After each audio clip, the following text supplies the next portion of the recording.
Bien bonjour les amis, bienvenue dans cette nouvelle vidéo. Aujourd'hui on va parler de mon article sur les trimestres albolabris, donc le trimestre le plus courant, pas forcément le plus apprécié, mais c'est le plus courant en captivité, le trimestre albolabris.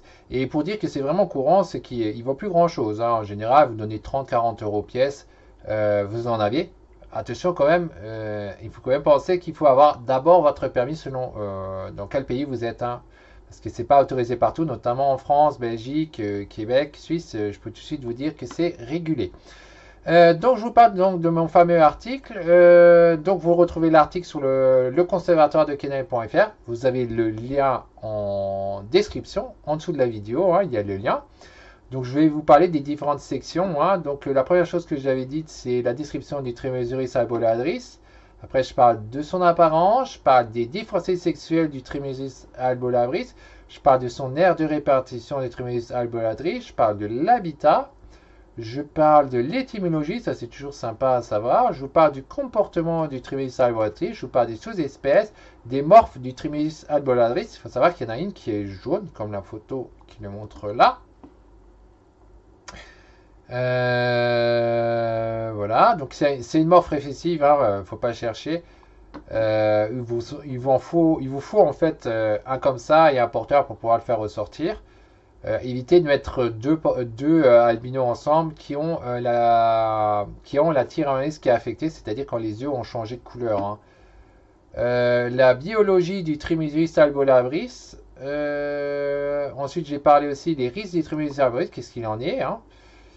Je vous ai parlé des statuts de conservation du Trimesurus albolabris. Je vous ai parlé de la captivité. Alors là, je vous raconte l'histoire de Dick Visser qui provient de son livre Pit Viper, qui est vraiment super, vraiment excellent. C'est un excellent livre. D'ailleurs, les livres de Chimera, j'adore. Personnellement, hein, les éditions Chimera, c'est vraiment excellent. Après, voilà, il faut pouvoir comprendre la langue, vu que c'est tout en anglais, voire en allemand selon les cas. Donc c'est pas facile, mais en tout cas là je vous ai fait un fragment du livre, je vous ai traduit sur, en fait je vous ai tout traduit sur l'albolabris, mais c'est juste un petit fragment du pavé quoi, c'est un gros pavé le livre et c'est très intéressant. Donc là il explique tout le nourrissage, la température, des serpents venimeux. Alors j'ai mis des sections parce que lui il mettait tout en vrac le gars, mais bon après ça reste un détail. Des serpents venimeux costauds, l'immunité, la reproduction, la comparaison, comme quoi il y avait pas mal de choses qu'il avait dit, et le mot de la fin.